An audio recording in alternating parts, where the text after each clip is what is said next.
আলাইকুম বন্ধুরা, দেশে বিদেশে থেকে যারা ভিডিওটা দেখবেন, এটা হচ্ছে মেলা, বিনিরাইলের মেলা।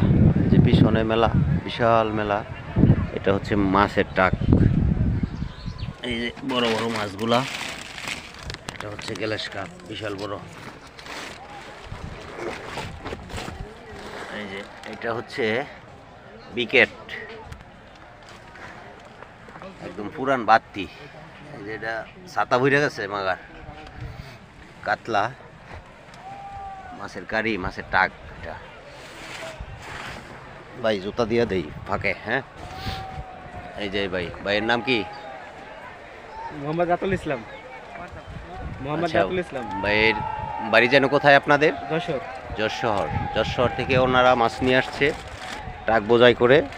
প্রায় 1/3 বেচা কেনা হয়ে গেছে, আর কিছু রয়েছে, তলিটা রয়েছে মাছের। আর ওই ভাই হচ্ছে সহকারী, ওই যে পিছনে ড্রাইভার না? আচ্ছা ভাই, এবারকার মেলাতে কিরকম বেচা কিনা ভাই? টাকায় বলে মোটামুটি ভালোই হইতেছে। যাই হোক, ভালো হইতেছে। এই যে এই মাছটা একটু উঠান তো ভাইয়া, বড় মাছটা। হ্যাঁ, এটা হচ্ছে একটি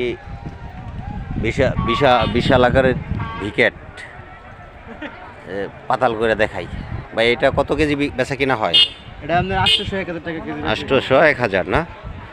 যাই হোক, আর এই বড় কাতলগুলো কত করে বেচেন ভাইয়া? কাতল বেশি 1415 টাকা। 1400-1500 টাকা কেজি। মাশাআল্লাহ, বহুত মাছ আছে টাকের মধ্যে। আরো কতক্ষণ আছেন আরো ভাই? সন্ধ্যা পর্যন্ত? ও, শেষ হলে চলে যাবেন। আচ্ছা, ঠিক আছে ভাইয়া, ধন্যবাদ সহযোগিতা করার জন্য। এত মাছ দেখাইলাম বন্ধুরা, সবাই দেখেন। এগুলা যদি কখনো মনে চায় তাহলে বিনিরাইলে মেলায় এসে পড়বেন। আসলে প্রত্যেক বছর মেলা হয়, এই মেলাতে এই মাছগুলো পাবেন। আসসালামু আলাইকুম, সবাই ভালো থাকবেন। আসসালামু আলাইকুম।